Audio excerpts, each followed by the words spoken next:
시편 83편의 시는 이스라엘이 역사 속에서 반복적으로 경험했던 많은 위기들을 기억하며 이스라엘 생존과 보호를 위해 하나님의 적극적인 개입하심과 구원하심으로 하나님의 영광이 세계에 드러나도록 기도하는 민족적 탄원시입니다. 이것은 83편의 도입부인 1절과 마지막 구절인 18절을 통해 집약적으로 잘 보여주고 있습니다. 하나님이여, 침묵하지 마소서, 잠잠하지 마소서, 조용하지 마소서. 여호와라 이름하신 주만 온 세계의 지존자로 알게 하소서.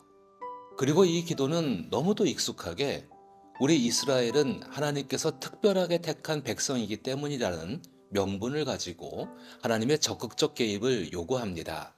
이것은 시편 본문인 3절에서 주께서 숨기신 자로 표현되고 있죠.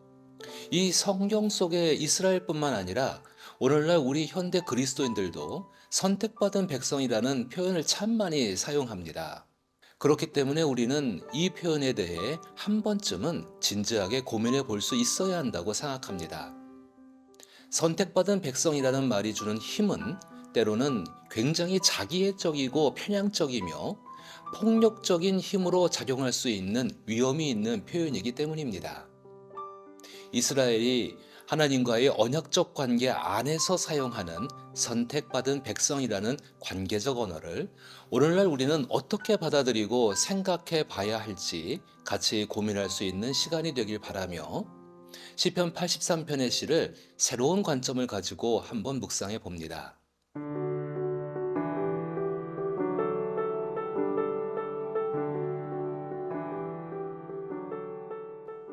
먼저 창세기 25장부터 32장까지를 살펴보면 이스라엘이라는 이름의 유래를 알 수 있습니다. 그 이름의 원래 소유주는 야곱이었습니다. 이스라엘이라는 이름을 얻기 전 야곱은 발꿈치를 잡는 자 또는 속이는 사람이라는 의미를 가지고 있었습니다. 기록에 따르면 장자의 복이 탐이 나서 형 에서의 축복을 훔친 야곱은 나중에 형을 다시 만날 때 형의 얼굴을 마주하는 것을 두려워했고 이 과정에서 하나님의 천사와 야복강 근처에서 씨름하는 에피소드가 나옵니다. 야곱은 과거 자신의 이익과 욕심을 위해 형과 아버지를 속인 죄와 잘못을 깨닫고 후회했을 때 하나님과의 씨름을 통해 하나님과 겨루어 이겼다는 뜻의 이스라엘이라는 이름을 얻게 됩니다. 여기서 씨름하다라는 히브리 단어는 아바크인데요. 이는 먼지라는 의미도 함께 갖고 있습니다. 따라서 야곱과 씨름한 하나님은 먼지가 자욱한 흙바닥에서 야곱의 변화를 위해 함께 노력하신 분으로 이해되기도 합니다. 우리가 성경에서 보는 이스라엘 백성과 시편을 통해 하나님께 선택받은 백성이라고 부르는 이스라엘이라는 이름을 가진 사람들은 바로 이러한 의미를 갖고 있는 존재들입니다. 사실 민족적 혈통을 물려받았다고 해서 모두가 진정한 이스라엘이 되는 것은 아닙니다. 마치 우리가 야곱이었을 때 하나님과 함께 고난의 흙바닥에서 나뒹굴며 변화한 자만이 진정한 이스라엘이 되는 것입니다. 우리는 이것을 회개라고 말하며 시편 83편 4절에서 말하는 이스라엘의 이름은 바로 이런 정체성을 가진 사람의 이름인 것이죠. 저는 시편 83편을 묵상하면서 야곱이 에서 형을 두려워하며 하나님과 야복강에서 씨름한 것처럼 이스라엘을 끊임없이 대적했던 수많은 열방들 사이에서 하나님과 씨름하는 이스라엘을 보게 됩니다. 먼저 83편에서 시인이 고백하고 있는 이스라엘이 처한 위기가 무엇인지를 1절부터 4절을 통해 살펴봅니다. 야곱이 하나님의 천사를 붙들고 나를 축복하지 않으면 절대 보낼 수 없다고 매달려 애원하듯이 시인은 하나님께서 침묵하지 마시고 잠잠하지 마시고 조용히 계시지만 말고 이스라엘을 구원해 주실 것을 호소합니다. 그리고 주의 원수들, 주를 미워하는 자들이 주의 백성을 치려 관계를 꾀하며 주께서 숨기신 자를 치려고 서로 의논하면서 이스라엘의 이름이 다시는 기억되지 못하게 하자고 음모를 꾸미고 있다고 고발합니다. 여기서 시인은 이스라엘의 원수들을 주의 원수들이라고 묘사합니다. 이 표현이 가진 의미는 굉장히 깊은 의미가 있습니다.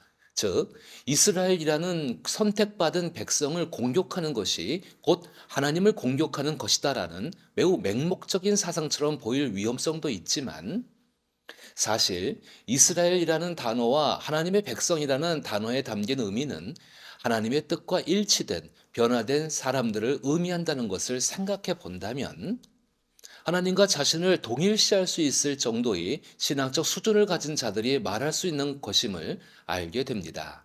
사실 우리는 신약 성경을 통해서 하나님과 동일시된 신앙인의 삶을 예수 그리스도를 통해 볼 수 있습니다. 즉, 이렇게 주의 원수들, 주를 미워하는 자들이라는 표현은 이렇게 하나님의 뜻과 하나 된 삶을 살아가는 신앙인이 마주하는 고난 앞에서 사용할 수 있는 깊은 단어인 것이죠. 그리고 5절에서 8절까지의 말씀에 나열된 이스라엘을 괴롭혔던 수많은 민족들을 통해서 곧 이스라엘은 또 누구를 말할 수 있는가를 생각해 볼 수 있습니다. 이 명단들은 이스라엘의 역사에서 끊임없이 이들을 침략하고 공격했던 이웃나라 및 강대국의 명단입니다. 특히 8절의 아수르는 바벨론과 마찬가지로 세계를 정복하던 막강한 제국들을 지칭하는 이름이기도 하죠. 우리는 사사기를 통해서 알 수 있다시피 하나님께서는 전쟁을 치르는 힘의 근원과 진정한 구원의 주권자를 알게 하시기 위해 이스라엘 주변에 민족들을 남겨두셨음을 알 수 있습니다. 즉, 시편 83편에서 말하고 있는 이스라엘 역사에서 반복적으로 경험한 전쟁과 고난의 상황들은 바로 이스라엘이 하나님과의 관계를 다시 회복할 수 있는 기회로 작용했음을 우리는 사사기 신학을 통해서 알 수 있습니다. 그리고 그것을 알고 있는 시인은 과거의 이스라엘 역사 속에서 사사기 4장에서 8장에 기록되어 있는 하나님께서 행하셨던 일들을 회상하며 이스라엘을 영원히 보존해 주시고 고난 속에서 구원해 주시길 기도하고 있는 것이죠. 여기서 저는 이스라엘과 이스라엘을 공격하는 여러 열방의 이름들이 가진 의미를 깊이 있게 생각해 봅니다. 6절에서 8절에 나열된 이스라엘 주변의 국가들과 제국의 이름은 이스라엘을 대적하는 존재, 하나님을 대적하는 존재, 즉 하나님의 의와 뜻을 방해하는 존재들로 나타납니다. 이들은 12절처럼 하나님의 목장을 자신들의 소유로 취하려는 불의한 목적을 가지고 있습니다. 그렇다면 하나님께서 돌보시는 이스라엘, 하나님의 목장은 또 누구를 상징할 수 있을까요? 하나님께서는 이미 앞선 시편 82편을 통해 가난한 자, 고아된 자, 곤란한 자, 빈궁한 자에게 공의를 베푸시는 하나님임을 나타내셨습니다. 즉, 하나님의 목장에 있는 사람들은 이렇게 사회에서 약한 자리에 있는 사람들입니다. 따라서 성경에서 말하는 이스라엘의 하나님은 이사야 선지자를 통해 장차 오실 이 세상의 구원자로 가난한 자에게 아름다운 소식을 전하게 하려 하시며 마음이 상한 자를 고치시며 포로된 자에게 자유를, 갇힌 자에게 노임을 선포할 메시아를 보내주신다고 예언하셨듯이 약자들의 하나님입니다. 그리고 이 약속대로 오신 신약 성경을 통해 만나는 예수 그리스도의 삶을 바라보았을 때도 하나님께서 바라보시는 이스라엘은 바로 낮은 자리에 있는 이스라엘이었습니다. 즉 시편 83편 후반부인 13절에서 18절까지 묘사하듯이 주의 광풍과 주의 폭풍으로 하나님의 대적들의 얼굴에 수치가 가득하게 하며 낭패와 멸망을 당하게 해달라는 기도는 약하고 힘없는 자들을 억압하고 스스로 능력 있다, 힘이 있다 여기며 약자들을 집어 삼키려는 하나님 나라의 정의를 짓밟는 사람들을 하나님께서 친히 낮추시며 성경적 정의가 이루어지길 간절히 소망하는 기도일 것입니다. 이러한 성경적 정의와 세계관은 18절처럼 스스로 높아진 자를 낮추시고 낮아진 자를 높이시는 하나님만이 온 세계의 지존자라는 진리를 알게 해달라는 기도로 우리 신앙의 방향성이 어디로 나가야 할지를 인도해 줍니다.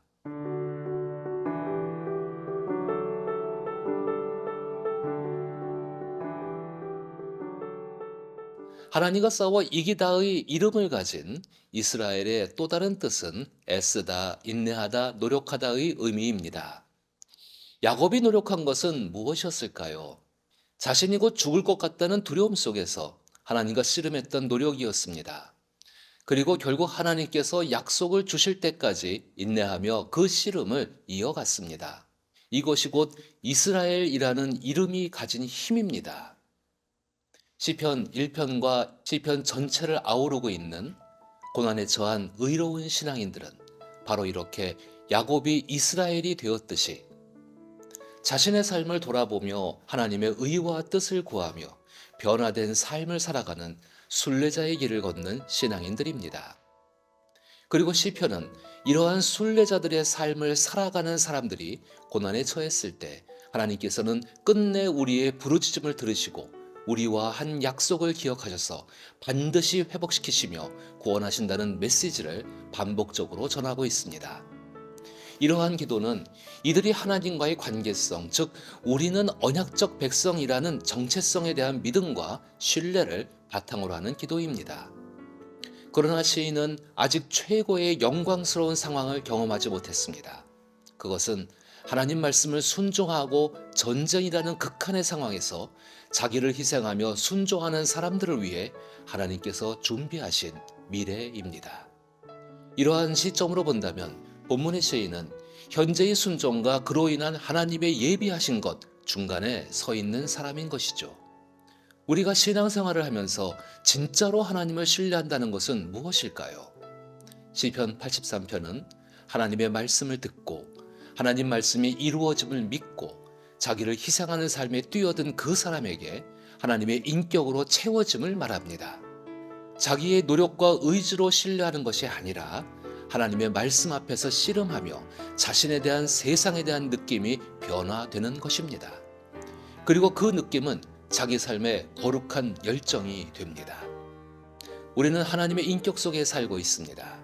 때로는 따스한 봄날의 바람처럼, 때로는 무더운 여름날처럼, 때로는 기분 좋은 가을바람처럼, 때로는 추운 겨울날의 매서운 바람처럼 느껴지기도 합니다. 때로는 아무 말씀도 하지 않고 아무 일도 하지 않고 성경 안에만 계시는 것 같습니다. 그러나 하나님은 자신의 인격에 걸맞게 성실하게 말씀과 약속을 이루어 가십니다. 하나님은 성경에 묘사된 침략자들처럼 요란하게 움직이지 않으십니다. 그러나 침략자들보다 강력하게 일하시고 반드시 승리하십니다. 하나님을 신뢰하기에 하나님과 함께 받는 고통은 축복입니다. 자기를 희생하며 때로는 생사의 갈림길에 설지라도 우리는 선하신 하나님의 인격 안에 있으므로 안심할 수 있기를 나사렛 예수의 이름으로 축복합니다.